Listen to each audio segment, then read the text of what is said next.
On the 15th of February 2002, Queen Elizabeth II said goodbye to her younger sister, Princess Margaret. The Queen never cries in public, but on this day, she appeared to wipe a tear from her eye. Now we're looking at the lives of two sisters who started out as equals. Elizabeth and Princess Margaret are best of mates, very close, sharing in one another's lives, their secrets. Who were forced apart by fate. She knew she was leaving behind her family, she was leaving behind her sister, and things could never be the same again. For the first time, we reveal the real relationship between the Queen and Margaret. The first matter that comes before her is her sister. How shocking that must be for her. She was still thinking, but Elizabeth, I've done everything for you. I've always been supporting you. Where are you now? It's a relationship threatened by love. Very poignant for Elizabeth that part of her happiness creates Margaret's unhappiness. The press. Since the age of 17, I've been misreported and misrepresented. And duty. Elizabeth now knows that if it comes between the crown and her love for her sister or her love for anyone else, the crown has to come first. We discover how their bond was tested by war, crisis, and the death of their father. The veil victim was Princess Margaret, and people who saw her at the time terribly, terribly sorry for her. She looked like an absolute wraith. And how the crown would drive a wedge between them. Margaret's importance has been completely displaced by her sister. No one cares about Margaret anymore.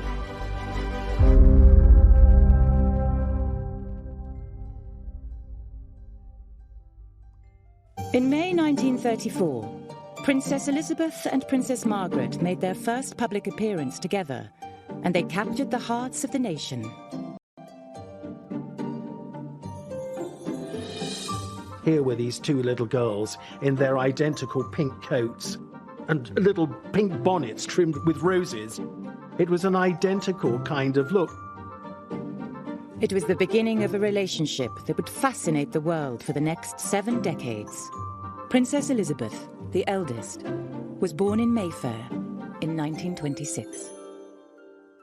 Baby Princess Elizabeth was front page news here and in America. She was known as Princess Betty. Whatever she wore, primrose yellow coat. Every mother wanted a primrose yellow coat. Every magazine wanted to run a photograph of her. This little girl really was a star in her own right. And in fact, her mother once said, "It frightens me," says Margaret 4 years later. And there began the closest of relationships.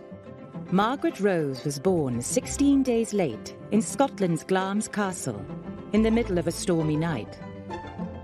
You might think that a child who'd had so much attention wouldn't like the arrival of a younger sister, but I think Elizabeth was really quite delighted by her younger sister and used to push her around in the pram and show her off. She saw it as a personal present for her.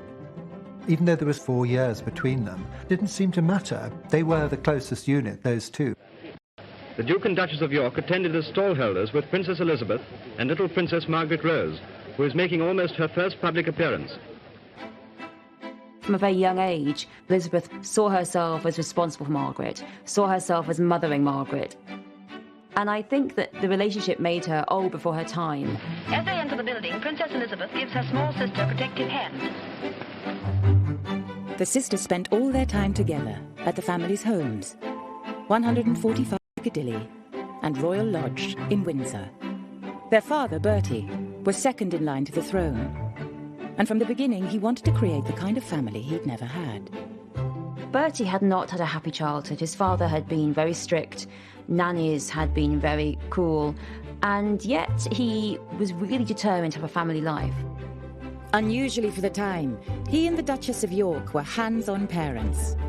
Elizabeth and Margaret played in their parents' bedroom every morning and had bath time and bedtime stories with them at night. They were the tightest of family units within the broader royal family. They were immensely close. They called themselves we four, us four. That's what they felt, that they were absolutely perfect in themselves, just all they needed. The Duke of York referred to Princess Elizabeth, Lilibet as she was known, as his pride, and Princess Margaret as his joy. Although the sisters incredibly close. They already had very different personalities. Elizabeth, she was much more self-assured, but shyer and more reserved. Now, on the other hand, Princess Margaret, he couldn't really believe that he produced this little bundle of joy that would come into the dining room, climbing all over him, hugging him, kissing him. Elizabeth played mother, and she was really fabulous to Margaret. She looked out for her and coerced it. Come on, Margaret, we'll do this together. From a picture such as this, you can gauge how the princesses are being brought up in a gentle, unpretentious atmosphere. Margaret Rose, a lively little person of 8, running and jumping over the obstacles in her path, whatever they may be. Elizabeth was more serious, more studious when it came to... Dracula expected Elizabeth to be very upright, very conscientious, and he let Margaret be the fun one. We know that when Elizabeth was a young girl, she was too methodical. She used to line up her shoes, smooth out everything, and Margaret used to really take the mickey out of her and make Elizabeth laugh at herself. And like most sisters, they sometimes argued. And there'd be fisticuffs. Apparently, Princess Margaret, being shorter, could go in, for the kill with a good bite or something. They were two normal girls, and they had their rivalries and their jealousies. Princess Elizabeth would sometimes say, "Margaret always wants what I want." Because they weren't in direct line to the throne, the girls had privileged but unremarkable lives mapped out for them. The expectation for these two little girls is that they're going to marry suitable men, they will start happy family lives themselves, and whilst certainly supporting the core royals, they would live relatively sheltered lives. Elizabeth, at this point, her ambition was to marry a farmer and have lots of horses and have lots of dogs and really be an aristocratic housewife. That's what she wanted to be. When George V was king, there was no indication that Bertie would become king, and certainly not that Elizabeth would become queen. It was almost as if Elizabeth and Margaret were extra royals. Free from pressure, the sisters came as a pair, and the world loved to see them together. In 1936, the Society photographer Lisa Sheridan photographed the two girls for her book, The Princesses and Their Dogs. These are pictures of the royal family playing together. I think we can almost fool ourselves into believing that this is just an ordinary family. Both princesses lived these idyllic, happy lives. They were never denied anything. But their lives were to change forever, and the inseparable sisters were about to be forced apart.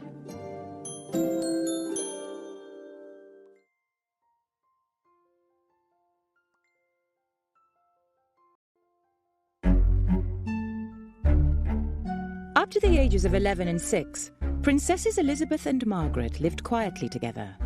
They had the same lessons, the same clothes, the same interests. But on the 12th of December 1936, their lives suddenly became very different. Their uncle David gave up the throne of England so that he could marry divorcee Wallis Simpson.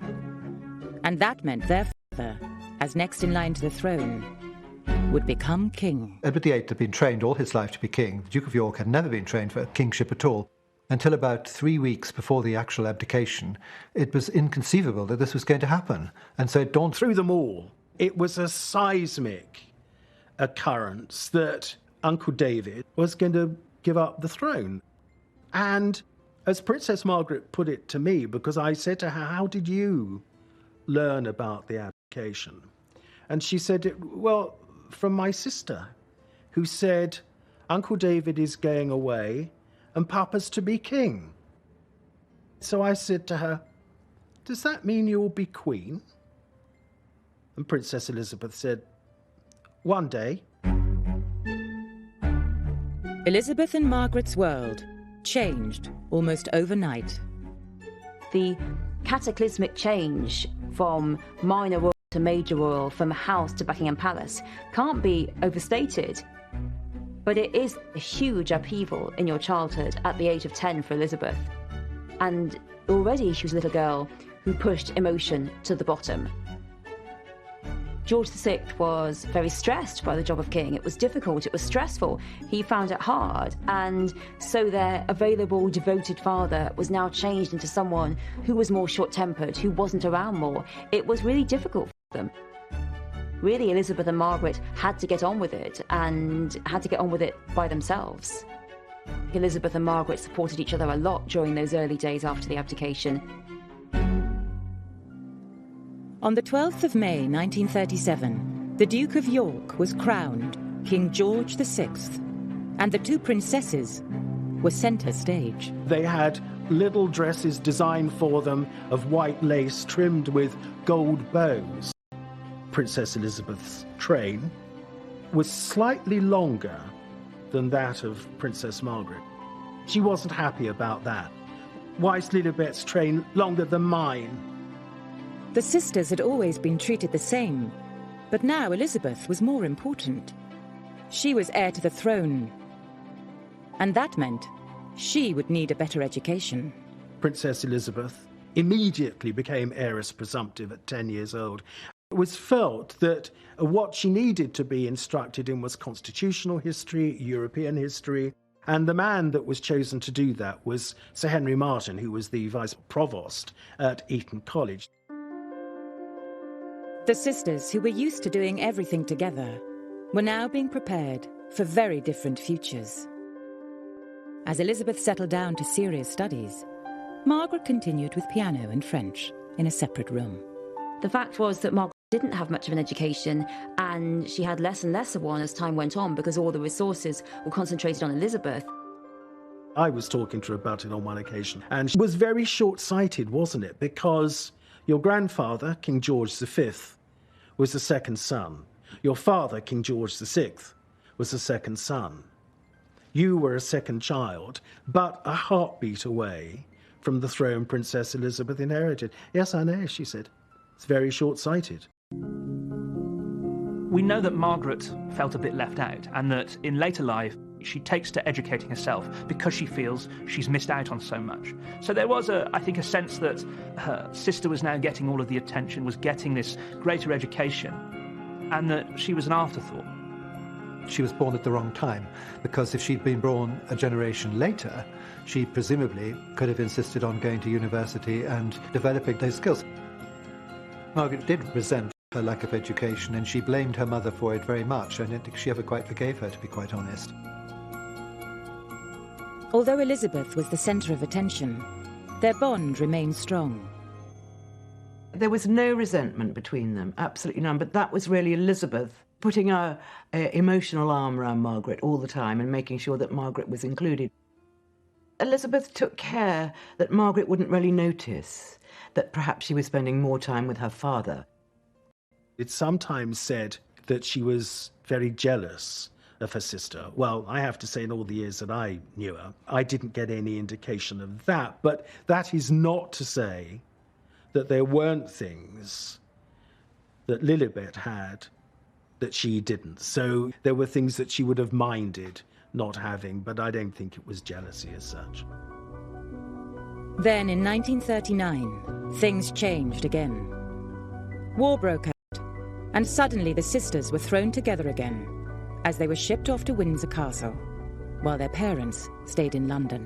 When the Nazis invaded Belgium and Holland, because they were getting rather close, and we packed for the weekend and stayed for 5 years.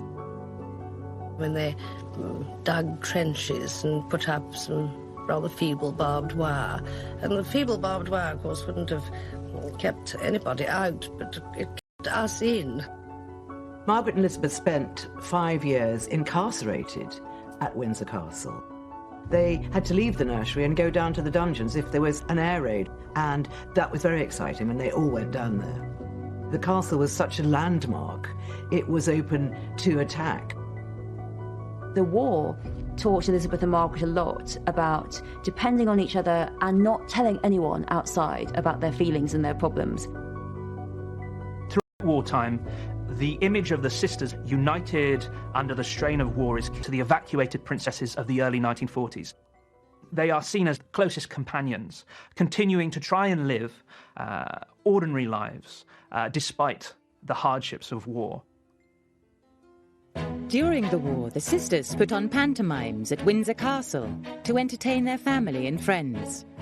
And Margaret was the one in the spotlight. These pantomimes really are very significant because you see Margaret taking the starring role. You'll really see Elizabeth generally taking the backup role, and that really reflects who was the better actress. Let's face it, it was Margaret. You expect in the royal hierarchy that the future queen would get to play the big role. But no, and I think that really showed how Elizabeth saw that Margaret was the one who could shine. Margaret was always the star because she had such personality, and Elizabeth was a little stiffer. Both the girls loved acting, because basically the rest of their life was going to be one long play. Elizabeth was very methodically minded. She would correct the other children in the play, so really she was taking the role of director, which of course, again, she was for the rest of her life. Margaret didn't care, so she could act everyone else off the stage. In public, though, Elizabeth had no choice but to play centre stage. In 1940, she was asked to make her first public radio broadcast, and the shy Elizabeth chose to have her outgoing sister there to help. We know, every one of us, that in the end all will be well, for God will care for us and give us victory and peace. My sister is by my side, and we are both going to say good night to you. Come on, Margaret. Good night, children. Good night, and good luck to you all. Elizabeth, in that greeting, she describes how she and her sister Margaret Rose, who stood alongside her at the time, they know what it feels like to be separated from their parents. She needed Margaret by her side, a help. She had her as a support, and I think that Margaret was part of it, was really very important to Elizabeth.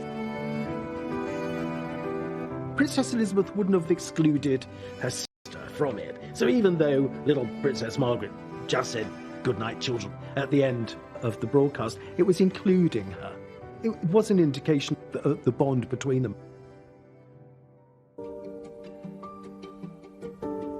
War had made the sisters much closer again. But in 1944, Elizabeth turned 18.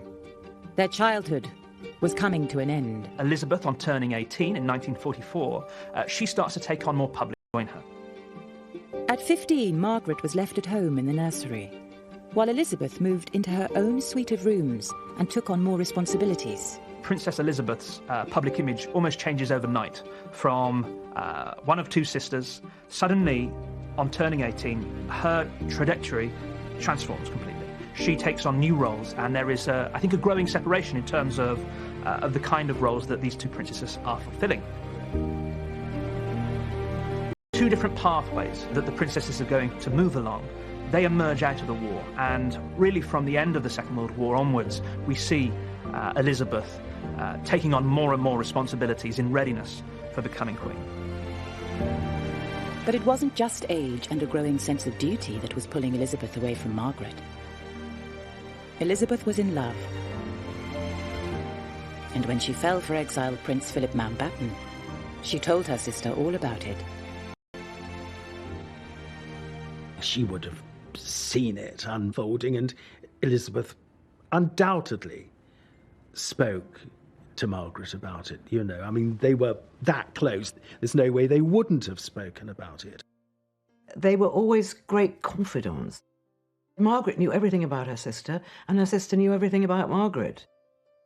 Prince Philip, in some ways, was really very similar to Margaret. He was someone who had a great sense of humour, someone who was something of a rule breaker, and that really was very appealing. Philip was really someone who did, to a large degree, like to break convention like Margaret. And in the early courtship of Elizabeth and Philip, she, of course, was constantly escorted by Margaret. Margaret escorted them in the nursery when he came round to visit. Margaret escorted them out, because you can't go without an escort. So Margaret became a third wheel, really. But it wasn't an unfortunate third wheel. Margaret didn't feel like she was stuck. Actually, it became quite a good friendship, and Philip enjoyed Margaret's company, and it was really quite a fun threesome to go out on the town with. It's interesting that Elizabeth, so dutiful, so responsible, fell for someone who was rather like Margaret. To begin with, Philip joined Margaret and Elizabeth's close relationship. Three of them made quite a good little team, and Margaret was always there. But Philip didn't seem to mind at all, and he was a very sophisticated young man, and yet he was sort of almost playing ball games with these two princesses. But as Elizabeth spent more and more time with Philip, she started to pull away from her sister. Initially, when Philip was courting Elizabeth, Margaret was always there. But as it got more and more serious, it became increasingly clear to Margaret that she would be left out. And it wasn't just Margaret that she was pulling away from. Operated in a totally independent way, which might not have been the first way that her parents wanted her, was by choosing Prince Philip. It was a very, very good choice. But they were nervous about him, and they thought he would be a modernizer. Well, he was. No one expected Elizabeth to have an independent mind of her own. They thought she'd go on being their princess forever and ever. The idea that just as a young woman she'd say, no, I want to marry him, that was really a shock. In 1946, Philip and Elizabeth got engaged. But the king asked his daughter to keep it secret until after the family's first trip abroad together, to South Africa in 1947. It would be the last time Elizabeth and Margaret would be together as two single sisters, because tragedy would soon tear their family apart.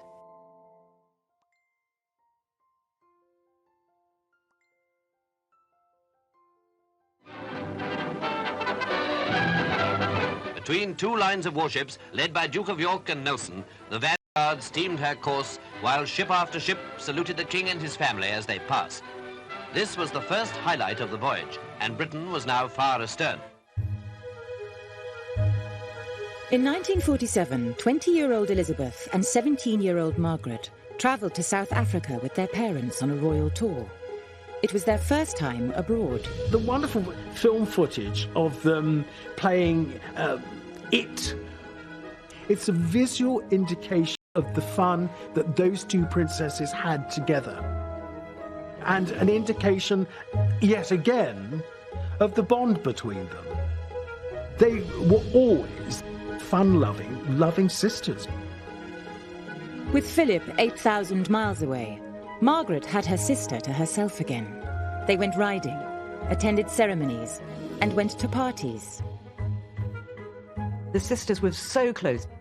They went to a ball together, and because it was an official party, they had to do their duty and dance with everyone. And after the party, they were spotted just chatting away together, laughing about the evening, and just being two sisters together.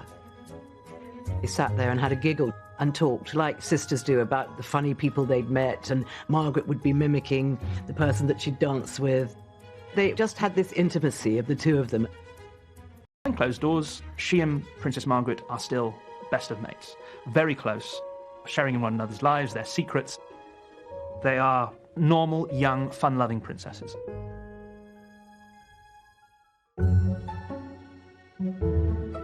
But although they were together again, there was no escaping the reality. On the 21st of April 1947, Elizabeth officially came of age as heir apparent, turning 21 while the family were in Cape Town. To mark the occasion, she made a speech that signalled the start of a lifetime of responsibility and duty. A life in which the crown must come first. Her speech, broadcast to Empire and Commonwealth, included these solemn words. I declare before you all that my whole life, whether it be long or short, shall be devoted to your service and to the service of our great imperial family to which we all belong. She made a very clear act of dedication. I think, again, thinking back to the abdication, that had been such an awful thing. She wanted to do her duty, and she made a very, very firm commitment, something which she's kept evermore.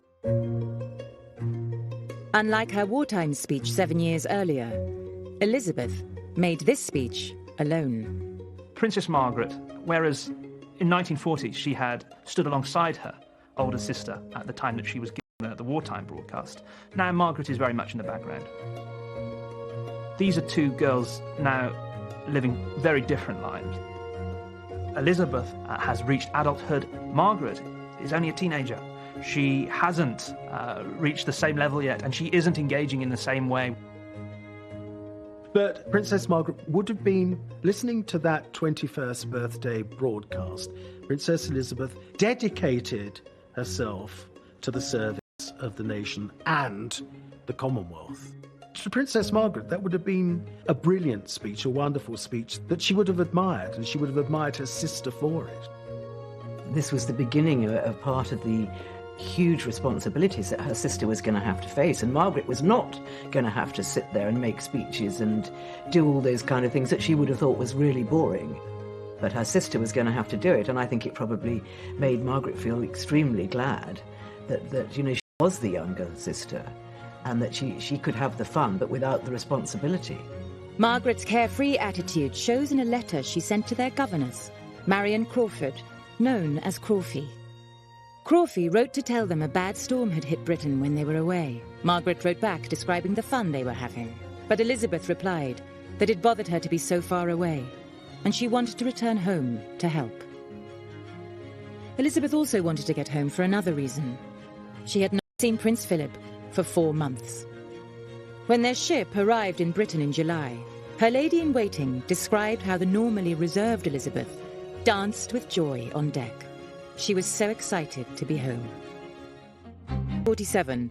Elizabeth and Philip's secret engagement was finally revealed. The heart of the world is thrilled by the prospect of one royal wedding with a genuine aura of romance. The heiress to the throne and her future husband met the British people. The king looking particularly happy, the Queen and Princess Margaret joined the young couple. For their whole lives, the public's focus had been on Elizabeth and Margaret.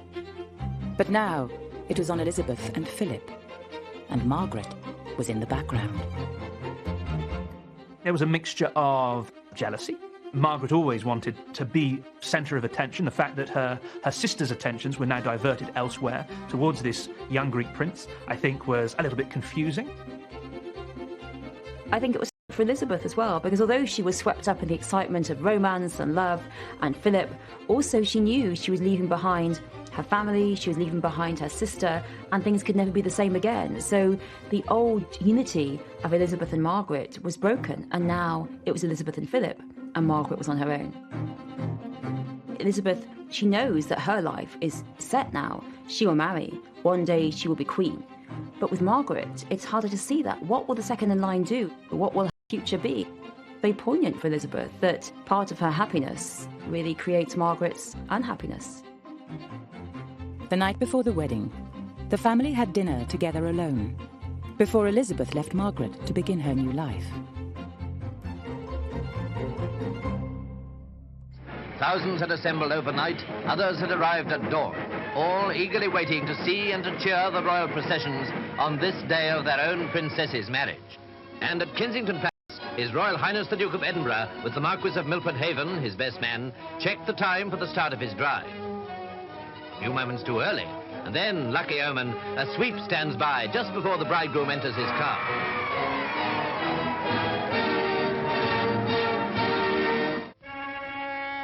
The royal wedding took place on the 20th of November 1947 in Westminster Abbey.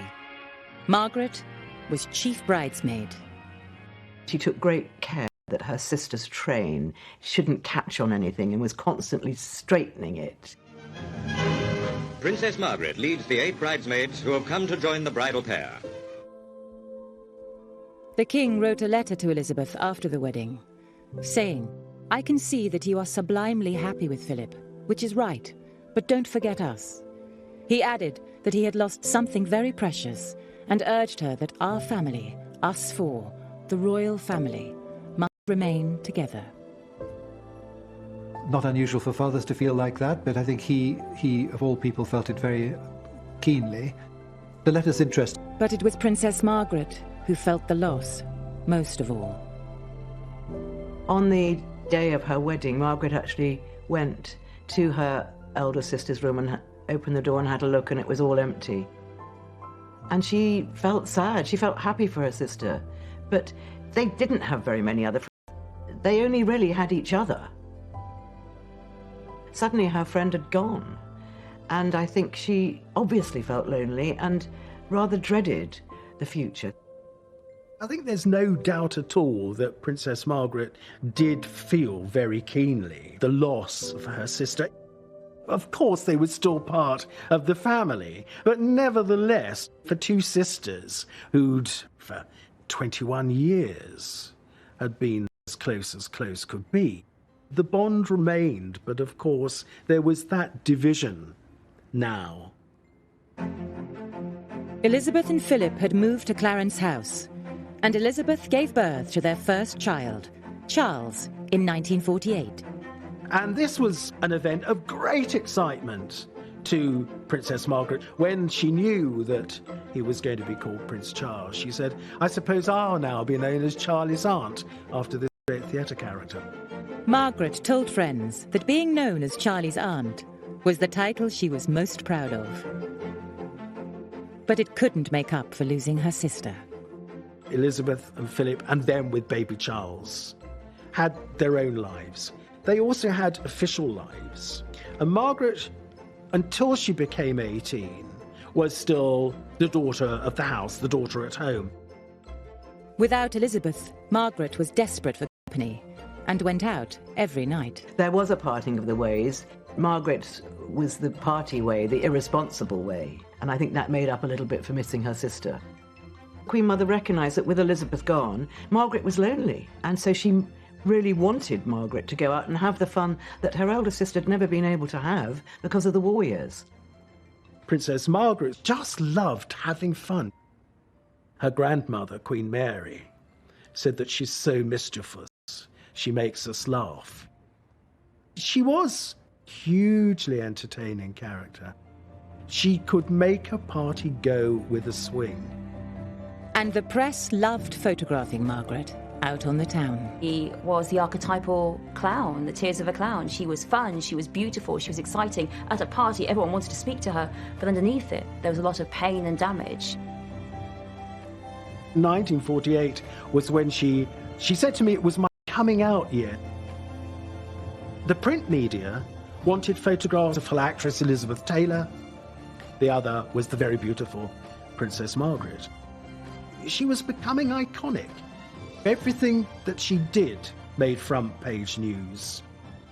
When she was 19 and she was in Italy, the Italian press bribed the chambermaid so that they could go into her bedroom and describe what her lipstick was, what perfume she used. She kind of, if you like, didn't just come out, but took off. The press obsession with single, glamorous Margaret allowed Elizabeth to slip away to enjoy the quiet married life she'd always dreamed of, joining Philip on his new naval posting in Malta.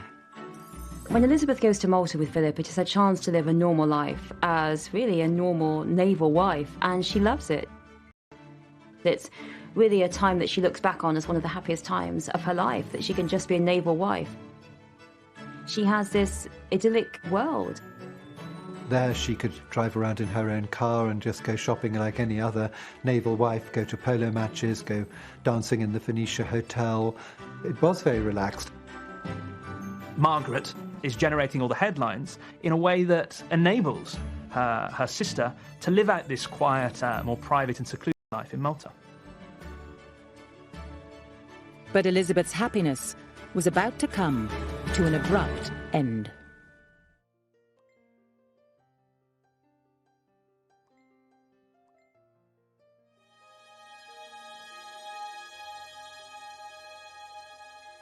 King George's health was declining. Both his daughters stood in for him more and more on royal duties.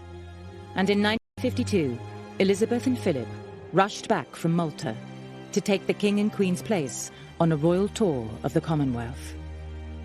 The King and Queen and Princess Margaret and others saw Princess Elizabeth and Prince Philip off on the plane. Those images are the last images that we, the general public, see of the King. He didn't look well, and yet they can't have been expecting him to die as quickly. Otherwise, I don't think they would have sent Princess Elizabeth off on such a long tour. But it must have passed through their minds that they wouldn't see each other again, so those images are very poignant. A very warm-hearted reception had been prepared for Princess Elizabeth and the Duke of Edinburgh. and there was a special reception for school children on the lawns of Government House.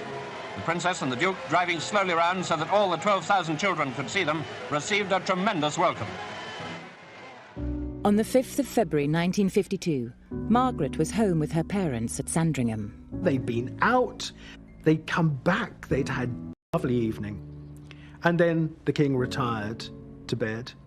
And sometime during the early hours of the next day, the 6th of February, he died in his sleep. Nobody knows what time. And this, of course, was just totally devastated Princess Margaret. She only had her mother to keep her company in the aftermath of George VI's death, separated, of course, from her older sister, who had always provided a sense of reassurance and leadership at times of crisis. The big difference between the two sisters is that with her father's death, Elizabeth is now queen. And with that role comes the business of queenship, duty, service, and public engagements. She has new roles to fulfill in the absence of her father. Margaret, on the other hand, doesn't have all of these roles to fulfill. Margaret felt completely alone.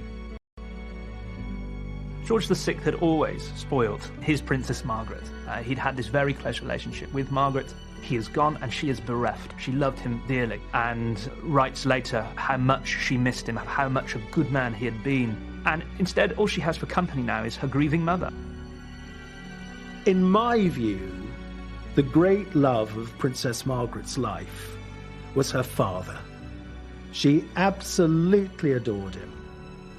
And his death, bear in mind, she was only 21 years old. Just absolutely floored her. She was devastated.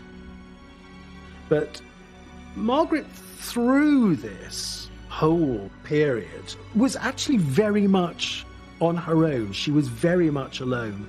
And Princess Elizabeth, who of course had instantly become queen, was very much aware of this. She wrote to a friend saying that I have a husband, I have children, I have a job to do. But for my mother and sister, they will find it terribly lonely. It's really very difficult for Margaret and for the Queen Mother. All of a sudden, they're not important anymore. They were always the royal family. Now they're not. Now they're just also Rans, and it's the Queen and Philip who are important. Margaret's importance has been completely displaced by her sister, and it's hard for Elizabeth to see her sister suddenly being sidelined. No one cares about Margaret anymore. All attention is on the Queen, Philip, Charles and Anne. The King's death was the greatest tragedy in Princess Margaret's life. She lost her mainstay, a far-right sedatives. She described feeling like she was in a black hole and tunnel-visioned. We were having lunch on one occasion, and she did say to me, "Oh, Christopher, I do wish you'd met my father."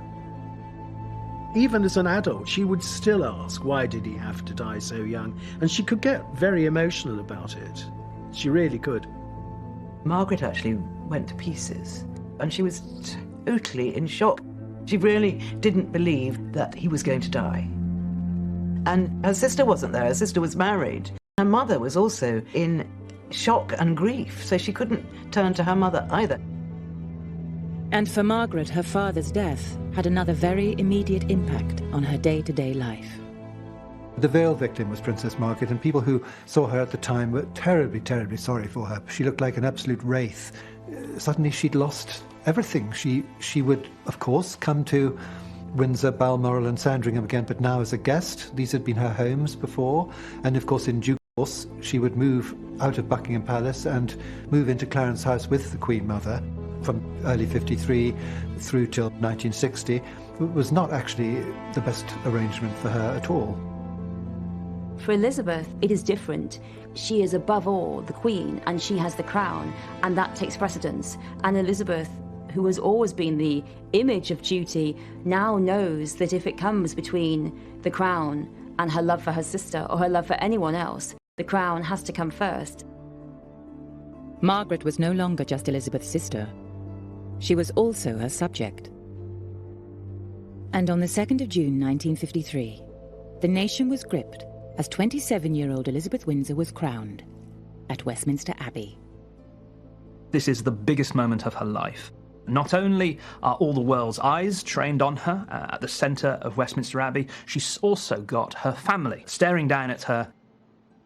And in the front row is her younger sister, Princess Margaret. I think Princess Margaret would have been aware that this was a hugely significant moment in her sister's life where she almost became another being.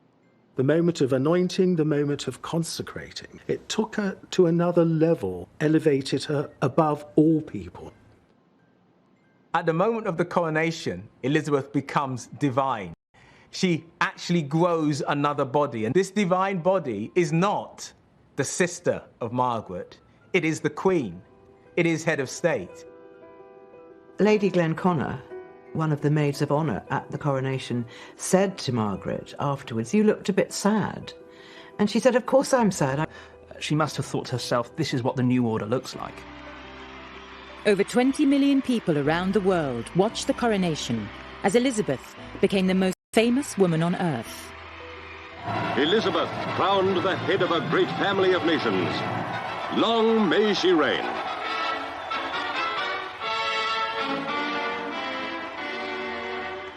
But within 24 hours, it wasn't the Queen who was front page news. It was Margaret. And this time, there were no celebrations. The story that put her there would drive a wedge between the two sisters and cast a shadow over Elizabeth's first year on the throne. So in the lead up to the coronation in 1953, there are already rumours in Fleet Street amongst newspaper editors and journalists that Princess Margaret is romantically involved with a divorced man. And if you like, the journalists are looking for an opportunity to tell this story.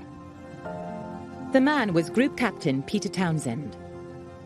And at the coronation, the press got the opportunity they'd been waiting for.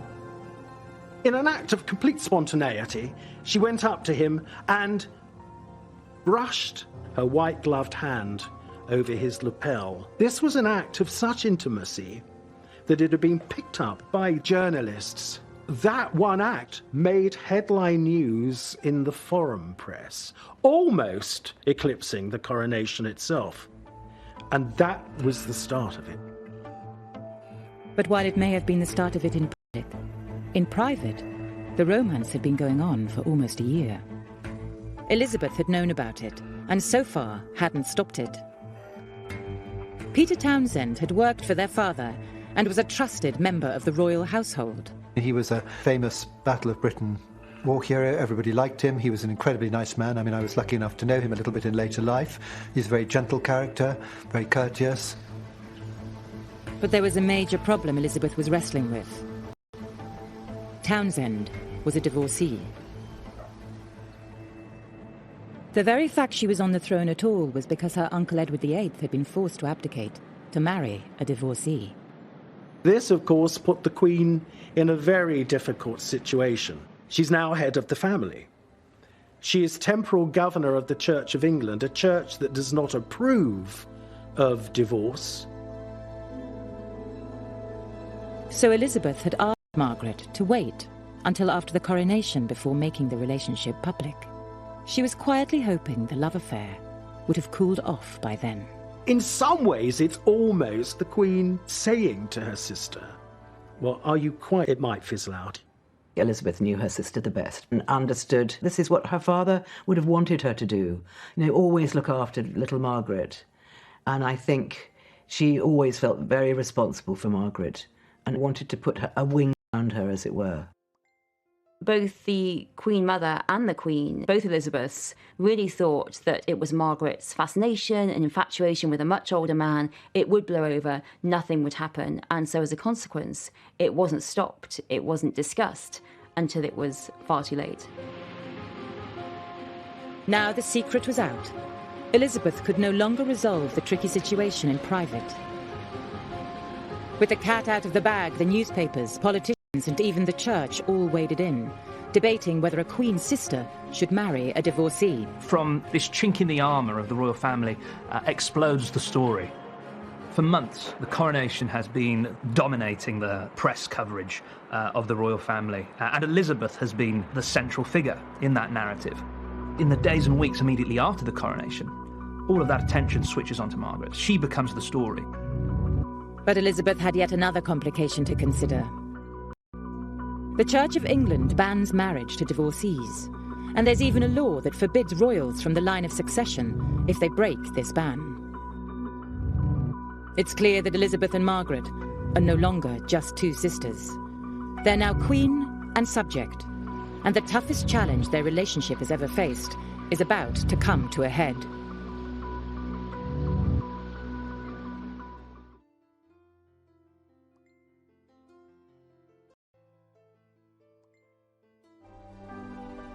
Since childhood, Elizabeth and Margaret had been a perfect pair, but now Elizabeth was queen, everything was different. She could no longer give Margaret advice and support just as a big sister. Their relationship became subject to the law. Many of us are blocked from what we want in life, but it's very infrequently we feel necessarily it's our sibling that blocks us from this. The Royal Marriages Act says if you're in line to the throne, you must have the monarch's permission to marry, until you're 25. Margaret was 23. To marry Group Captain Townsend, she would need her sister to agree. And that would mean Elizabeth going against the teaching of the church that she was head of. The whole thing about the Queen is that she's so uncomplicated as a personality, as a character. She couldn't understand why her sister had to go and fall in love with a married man. You know, she just flummoxed, really. Elizabeth may have been puzzled by Margaret's choice, but she desperately wanted her sister to be happy. But now, as Queen, it wasn't just the church she had to listen to, it was also the government. Taking advice. If she asks for formal advice from the Prime Minister or the Foreign Secretary on a matter, and it is given, she will accept that advice. The only time the Queen has ever really spoken about being Queen was that she said she was thrown into it. She had no rule book except to do what her father had done. She kept all the old courtiers, most of whom were much, much, much older than her. She had a Prime Minister who was much older than her. She was treading very carefully. The Prime Minister was 79-year-old Winston Churchill. He remembered the last royal marriage crisis between Edward VIII and Mrs. Simpson. And so did Tommy Lascelles, the Queen's private secretary. He was a relic from her father's court, and he definitely didn't approve of Townsend. There was a snobbishness at court regarding Townsend and Townsend's background. Though he had a sterling military record, he was ultimately a commoner. Not only that, he was a servant of the royal household. What should a royal servant be doing consorting with a princess? They don't agree. Townsend is a suitable choice for Margaret. Elizabeth was under huge pressure. While her advisers disapproved of the relationship, the public was very much on Margaret's side. The Daily Mirror announced a poll, and out of 70,000 replies to the poll, 68,000 replied saying she should be able to marry whoever she wants, whatever his background, whether he'd be divorced or not. So the public were very much on side. The Queen was in an impossible position. She had to decide, be a good queen or a good sister. You see Elizabeth very torn because, of course, Margaret says to her, you can imagine, but you're the Queen. You can change things. You're the most powerful woman in the country. And Elizabeth is being told over and over again, this is how things are done. This is how things must be. You can't change it. You can't change it just for your sister. You can't have an exemption for her. Things have to stay the same. In the weeks after the coronation, Tommy Lascelles and Churchill hatched a plan to send Townsend abroad on a posting to Brussels and ask the couple to wait 2 more years. In the meantime, the Queen Mother and Princess Margaret are going off on an official visit to East Africa. What they do is to get rid of him 2 days before the Queen Mother and Princess Margaret come back to London. And Princess Margaret really minded that. She said, we were promised that we'd be able to say goodbye, that we were promised that he wouldn't go before I got back. Lascelles' plan was a blow to Margaret, little choice but to agree. Margaret found it very difficult. Really, Peter Townsend had been someone she relied on. She missed him, she wasn't allowed to see him. For Elizabeth, the relationship of the sisterhood had been superseded by the crown. But for Margaret, the relationship with the sisterhood was still paramount. So she was still thinking, but Elizabeth, you're my sister. I've done everything for you. I've always been supporting you. Where are you now? One of the problems for Princess Margaret was not having anybody to talk to. Elizabeth stepped back. She had to. She didn't want to give a personal lead. She couldn't give a personal lead. The situation was painful for Margaret. And for her sister, it made the difficult job of being a new young queen almost impossible. Well, the Queen's not great at confrontation, and she does compartmentalise things. She had 2 young children, a gorgeous young husband, and suddenly she was queen in a man's world. Very much a man's world. Despite her personal feelings, Margaret could see the pressure her sister was under. And so, with Townsend away, she decided to help Elizabeth. Margaret saw that her sister was really going to need her. You know, even if it was just a telephone call in the morning to cheer her up. And they did speak every day on the telephone. For the next 18 months, Margaret focused on her family. They spent time together at Royal Lodge, Windsor, with Charles and Anne, and up at Balmoral. She was a very attentive aunt.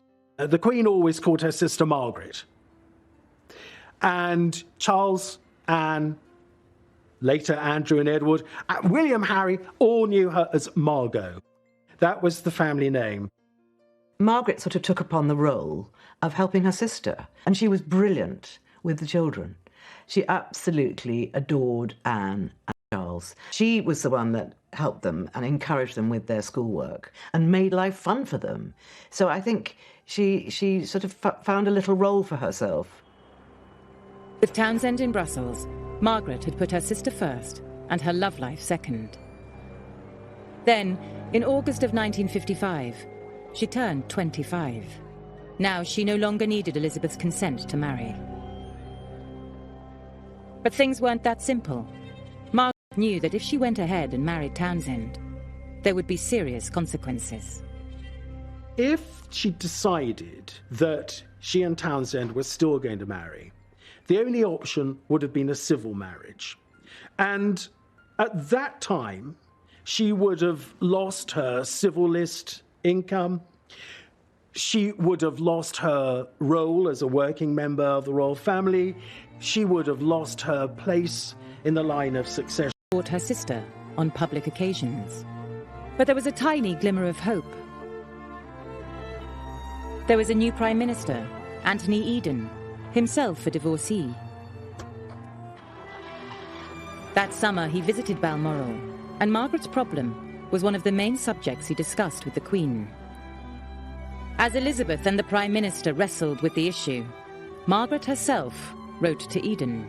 And she said there would be a lot of speculation about Peter Townsend, and she said he would be coming back on leave in October, and she hoped to see him.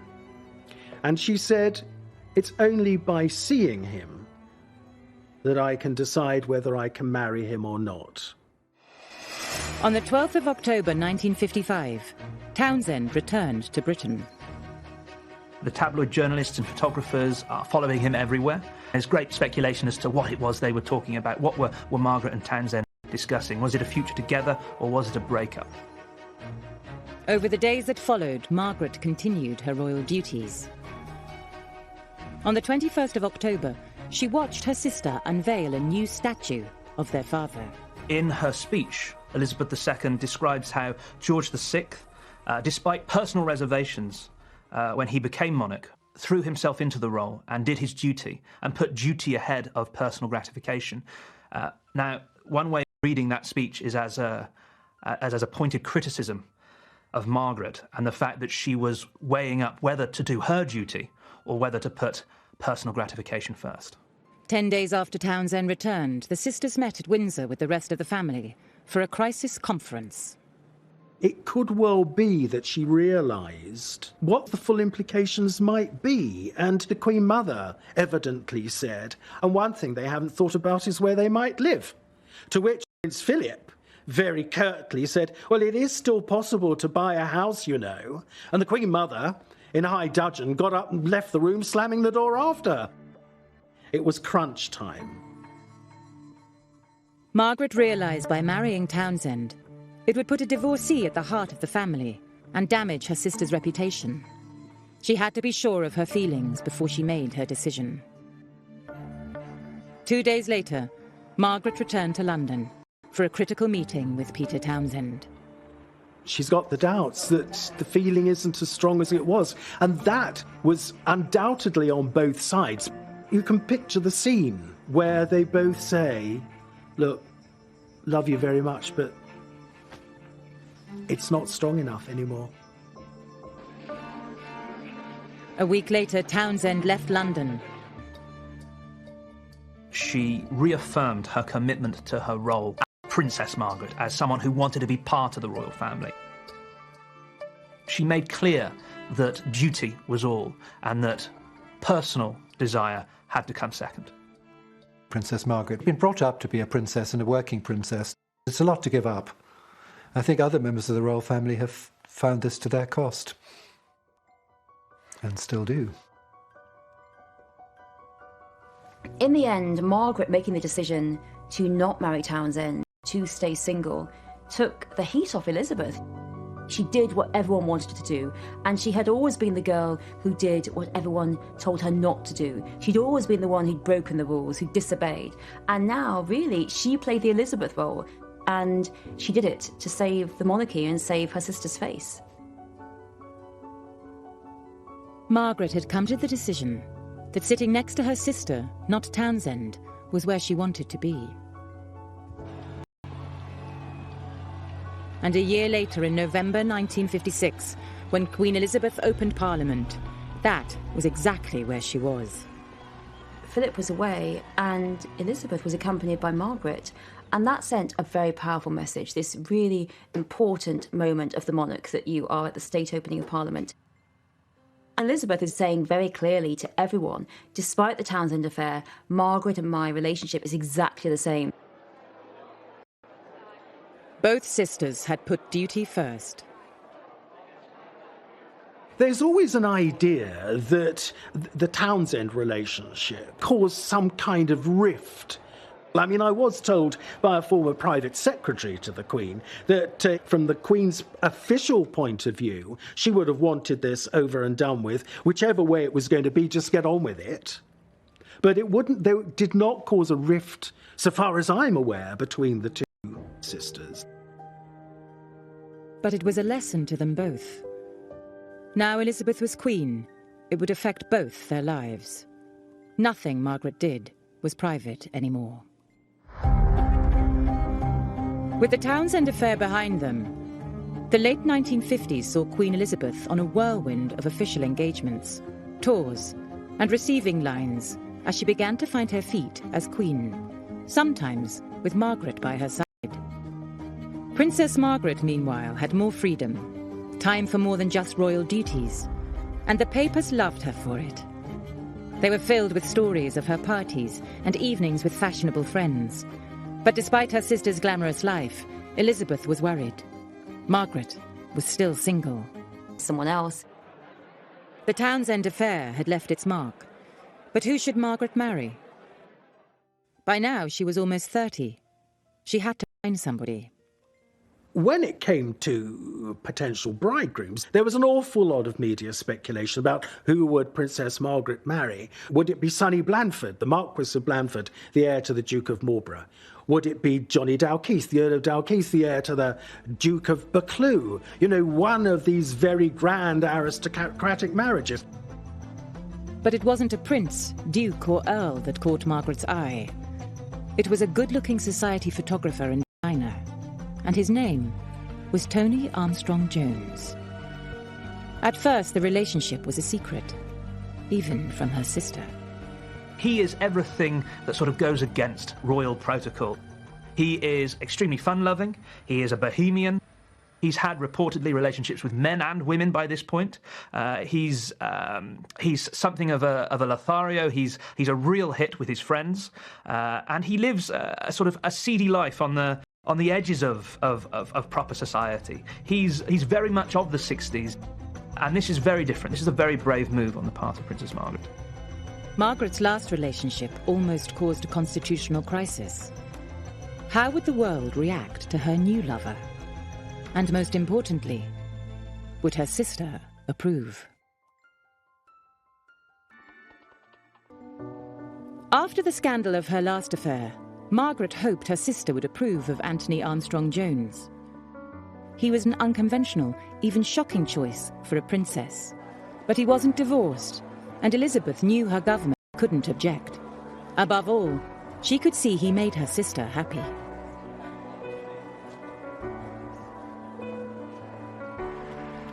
Desperate for Margaret to settle down, Elizabeth encouraged the relationship. She even asked Tony to redesign a building at Sandringham. And when Tony delivered the design, it was the perfect opportunity to ask permission to marry her sister. The princess said, "Can you imagine what the footman must have thought?" Because the Queen pressed the button for her page and said, "Please ask Mr. Armstrong-Jones to bring in his model." So in he went, and Margaret was there, and the Queen Mother was there, and the doors closed, and suddenly whoops of laughter and cheers and all the rest of it, that the Queen had said, "Yes, of course you can marry," and all the rest of it. What must the footman have thought that Mr. Armstrong-Jones just bringing in his model? I think Elizabeth and the royal family were really quite pleased by Tony.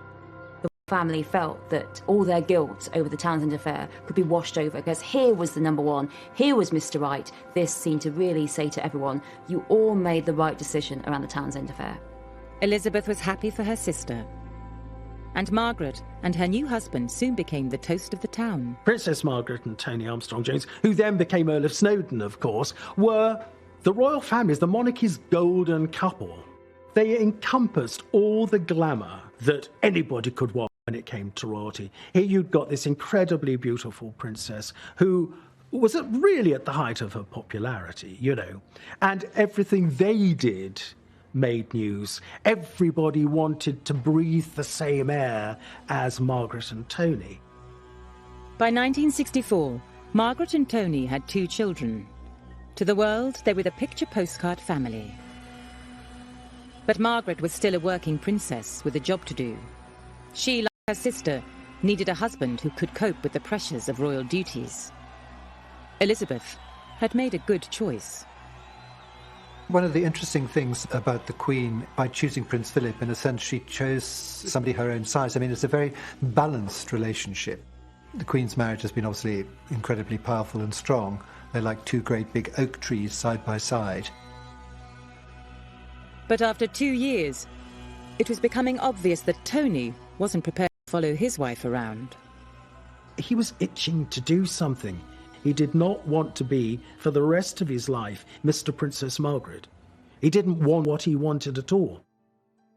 And it was the Queen and Princess Margaret who actually said, well then, for goodness sake, go back to work.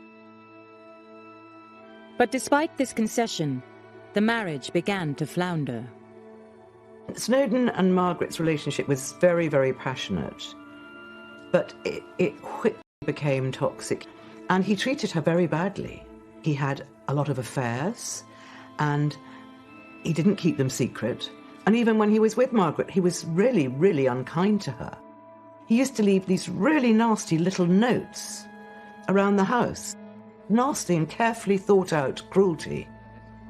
In private, the marriage was going from bad to worse, but Margaret and Snowdon tried to hide it from her sister. The Queen probably felt that it was arguments and it was disagreements, and those were normal in a marriage. It was not the same as the fact that Snowdon clearly wanted out of the marriage and it was creating this quite toxic relationship. She would just advise Margaret just to keep trying, because that's what she always says. And she's the one that always says, no, please, no divorce, just try and work at it. Just try for another 2 years, give it time. But I don't think that the Queen would never have any idea of how vicious and nasty it was. The Queen assumed it was her sister being difficult. When they were children, Margaret had been demanding and liked to be centre of attention. The Queen and the Queen Mother were very fond of Tony. We can see a link back to the naughty princess. the trickster, the prankster, Margaret wanting things her way. There was a feeling within the family, unfairly, that this was all Margaret's fault. Elizabeth didn't realise the depth of Margaret's unhappiness. When Princess Margaret was at her most desperate, the Queen would try and joke her out of it a bit. And instead of saying, oh, poor darling, and put her arm round her, she would make a joke, say, now, come on, Margaret. You know, you can't jump out of the window, you're on the ground floor. Margaret had often relied on her sister, but now she was isolated from both her sister and her husband. She was desperate to escape. When her friends gave her a house on the island of Mystique, she had the perfect place to run away to. Mystique came to symbolise freedom away from public life. It was her sort of hideaway, somewhere where she could get away from all of the prurient press attention and coverage that she'd come to hate. Now, on this island, it's an opportunity. Yes, it's an escape, but it provides her with an opportunity to be regal, to be the total authority, to design. While Elizabeth ruled at home, Mystique was Margaret's empire. But gradually, her escape turned into something more. Mystique became her party island. She was having fun again. But, before long, the tabloids caught on. This was a bad time for a royal marriage to be seen to be on the rocks. A bad time to be pictured living it up on the beach. It was the 1970s, and Britain was struggling. There is poverty, there are power cuts, there is destitution, there are national strikes. And then we have images on the front page of the tabloid newspapers of Princess Margaret enjoying herself on the beaches in Mystique. Shock, horror. But if Margaret thought all the fuss would die down, she was wrong. Margaret's behaviour even fueled questions in Parliament. Demands were made to cut off her allowance to reduce the cost of the monarchy. The Queen refused. But something else was about to test the Queen's loyalty to her little sister. Rejected by her husband, Margaret had taken a new lover, Roddy Llewellyn, 17 years her junior. Once again, Princess Margaret's love life was front-page news. When it became public, there was a huge amount of criticism about this. You know, here you've got Princess Margaret becoming involved with a man 17 years her junior, her toy boy. She was called a kept woman and a floozy in Parliament. The Queen was not happy about this, and she said words to the effect, "What are we going to do about my sister's gutter-snipe life?" And there was even talk within number 10 Downing Street. Should she be taken off the civil list? And if this is, if this is the life that she wants, what should happen? I don't think the Queen was too sold on that idea. But even Elizabeth felt her sister had gone too far. Her lifestyle was threatening the reputation of the royal family. She decided enough was enough. The palace released a statement. Margaret and Snowdon's marriage would end. The sisters had been brought up to think divorce spelled disaster for the royal family. And now, the worst had happened.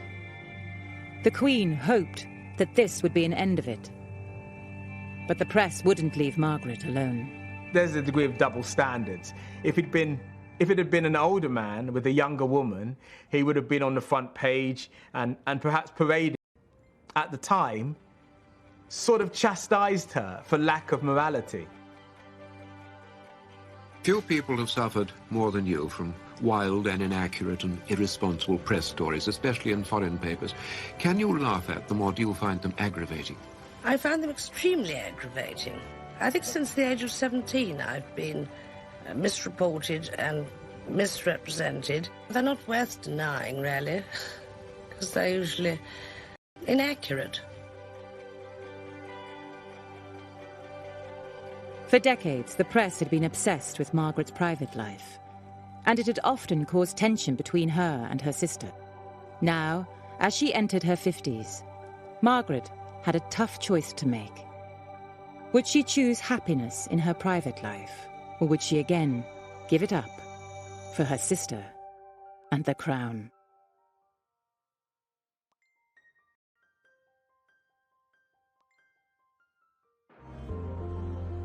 In 1980, Margaret turned 50, and Elizabeth was 54. Margaret was divorced, and within a year, she parted company with Roddy. Seemingly unable to have a private life without it damaging her sister, she resigned herself to remaining single. Margaret's attempt to support the monarchy, her dutiful nature, the fact she gave up Townsend, the fact she tried to stay in this toxic, abusive marriage with Snowdon, that isn't always seen or supported. It isn't always said, well, Margaret sacrificed so much, she's seen as more selfish. But that wasn't the case. She tried everything to support the monarchy and really, at a very young age, pretty much sentenced herself to be the single woman who supported the Queen and did little else but support the Queen and look after her children for the rest of her life. She withdraws back into the family fold of the broader royal family. We see her basically say enough is enough in terms of the sensation, enough of the gossip, enough of the scandal. From now on, Margaret would stand beside her sister, back to the way they used to be. Margaret, despite her partying, her smoking, her drinking and her dramas, had great respect for the institution of the monarchy and great respect for her sister being the head of the monarchy by being queen. During the 1980s and 90s, Margaret went into royal overdrive, supporting her sister in an endless round of duties.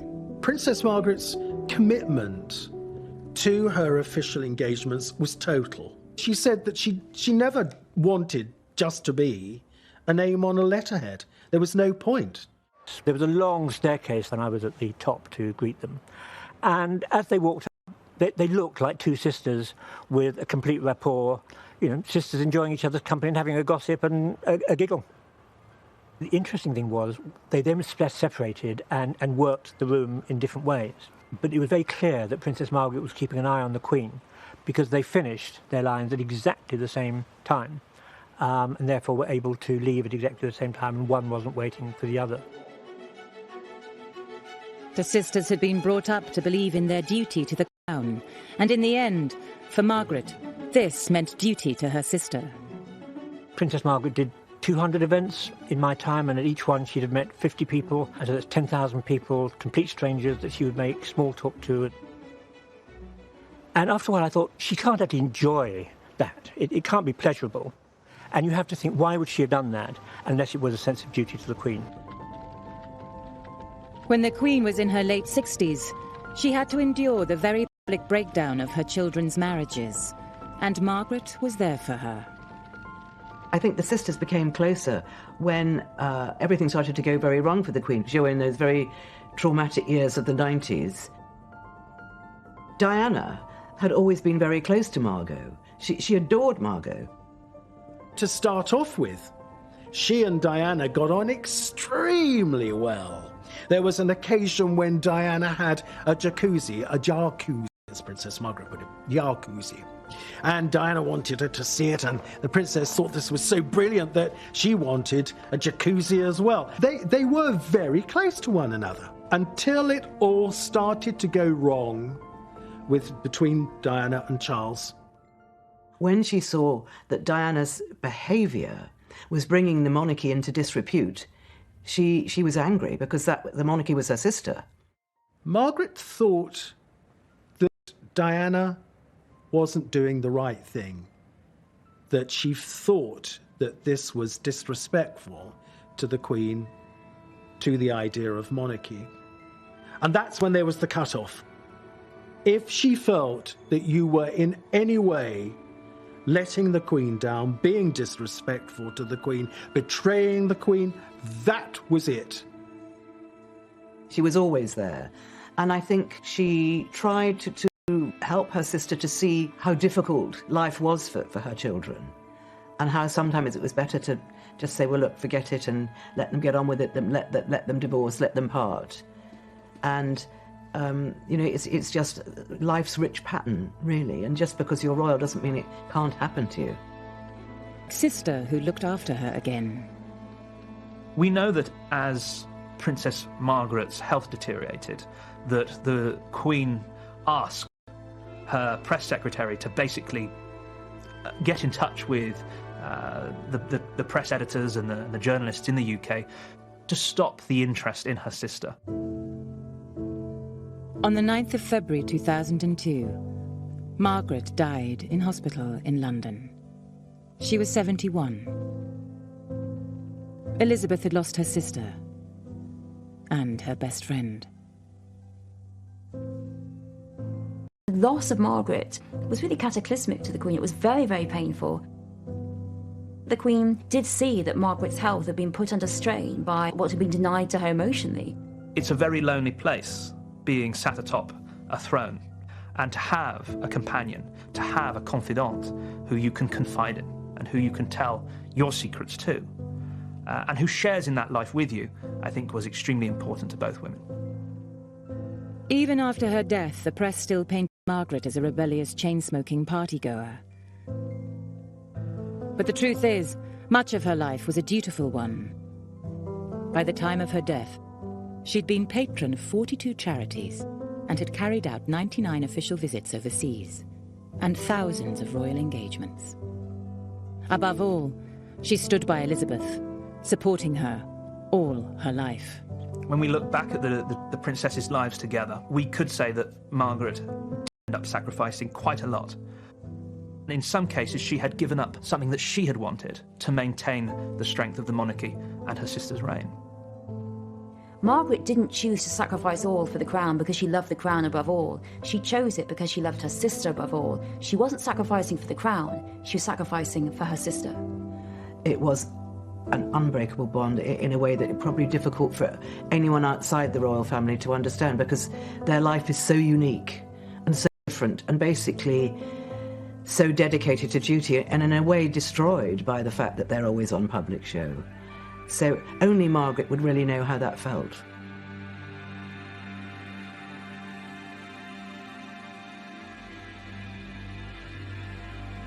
Margaret's funeral took place 50 years to the day that her father had been laid to rest, in the same place.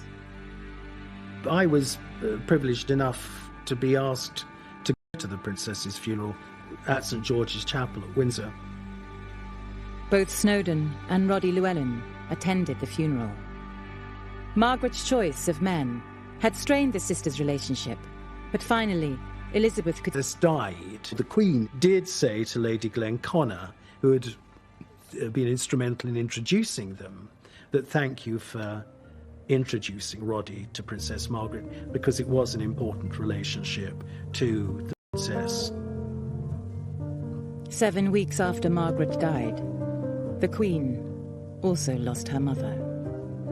When the Queen made her public broadcast to thank people for their tributes to her mother, she also said privately that she couldn't have mentioned her sister, she couldn't have got through it. The royal princesses had supported each other for a lifetime of change. Together, they had faced public crisis, war, press attacks, and scandal. But despite their many ups and downs, they'd remained the closest of friends, divided by history, but united by love.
On the 15th of February 2002, Queen Elizabeth II said goodbye to her younger sister, Princess Margaret. The Queen never cries in public, but on this day, she appeared to wipe a tear from her eye. Now we're looking at the lives of two sisters who started out as equals. Elizabeth and Princess Margaret are best of mates, very close, sharing in one another's lives, their secrets. They were forced apart by fate. She knew she was leaving behind her family, she was leaving behind her sister, and things could never be the same again. For the first time, we reveal the real relationship between the Queen and Margaret. The first matter that comes before her is her sister. How shocking that must be for her. She was still thinking, but Elizabeth, I've done everything for you. I've always been supporting you. Where are you now? It's a relationship threatened by love. Very poignant for Elizabeth that part of her happiness creates Margaret's unhappiness. The press. Since the age of 17, I've been misreported and misrepresented. And duty. Elizabeth now knows that if it comes between the crown and her love for her sister or her love for anyone else, the crown has to come first. We discover how their bond was tested by war, crisis, and the death of their father. The veil victim was Princess Margaret, and people who saw her at the time terribly, terribly sorry for her. She looked like an absolute wraith. And how the crown would drive a wedge between them. Margaret's importance has been completely displaced by her sister. No one cares about Margaret anymore.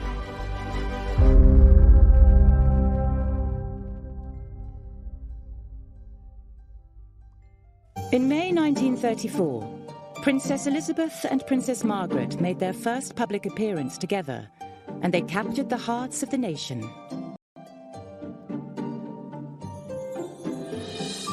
Here were these two little girls in their identical pink coats and little pink bonnets trimmed with roses. It was an identical kind of look.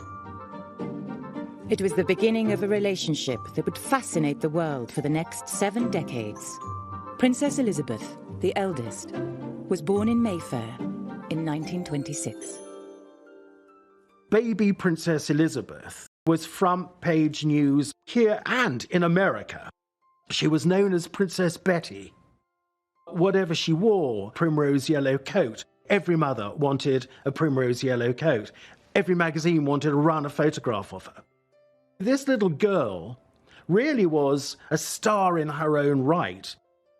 And in fact, her mother once said, "It frightens me," says Margaret 4 years later. And there began the closest of relationships.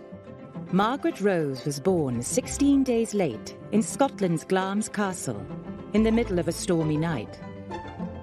You might think that a child who'd had so much attention wouldn't like the arrival of a younger sister, but I think Elizabeth was really quite delighted by her younger sister and used to push her around in the pram and show her off. She saw it as a personal present for her. Even though there was 4 years between them, it didn't seem to matter. They were the closest unit, those two.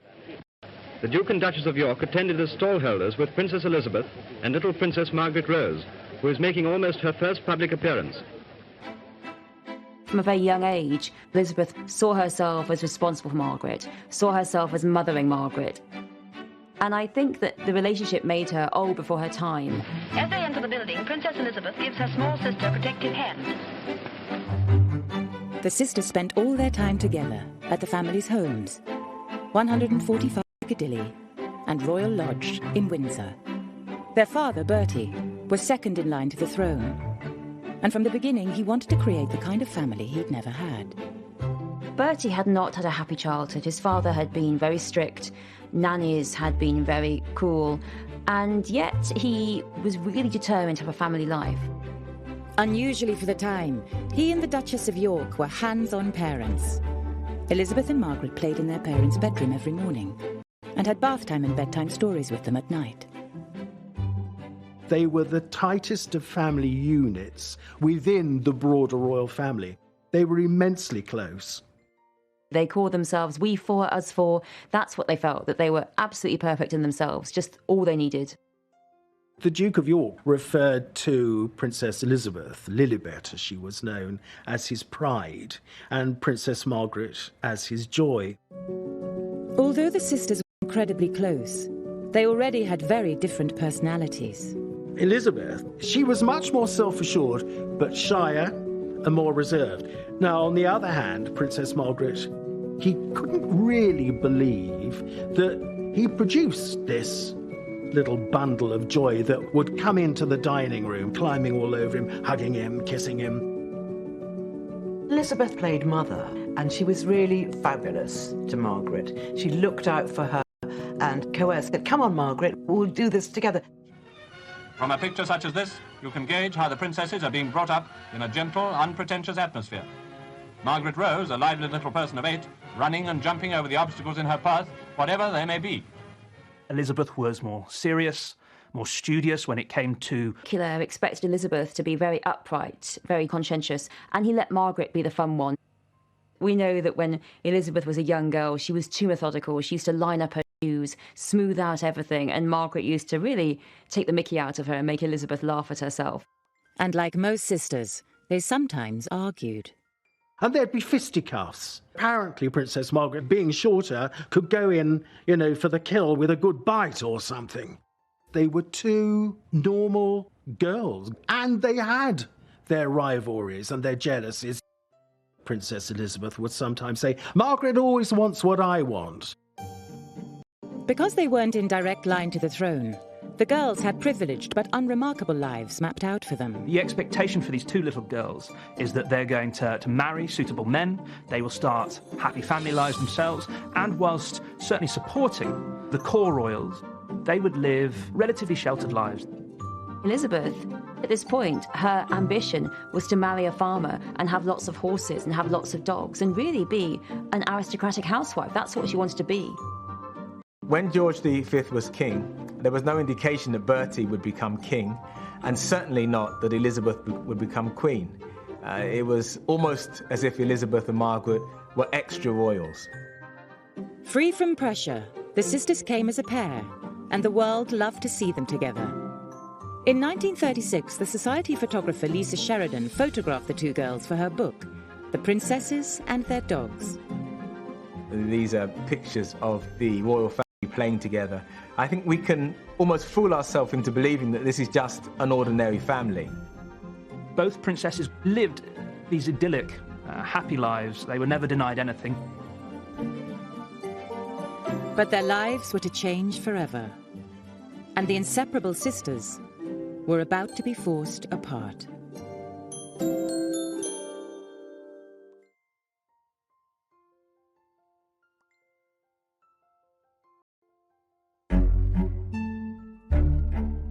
Up to the ages of 11 and 6, Princesses Elizabeth and Margaret lived quietly together. They had the same lessons, the same clothes, the same interests. But on the 12th of December 1936, their lives suddenly became very different. Their uncle David gave up the throne of England so that he could marry divorcee Wallis Simpson. And that meant their father, as next in line to the throne, would become king. Edward VIII had been trained all his life to be king. The Duke of York had never been trained for kingship at all. Until about 3 weeks before the actual abdication, it was inconceivable that this was going to happen. And so it dawned through them all. It was a seismic occurrence that Uncle David was going to give up the throne. And as Princess Margaret put it to me, because I said to her, how did you learn about the abdication? And she said, well, from my sister, who said, Uncle David is going away and Papa's to be king. So I said to her, does that mean you'll be queen? And Princess Elizabeth said, one day.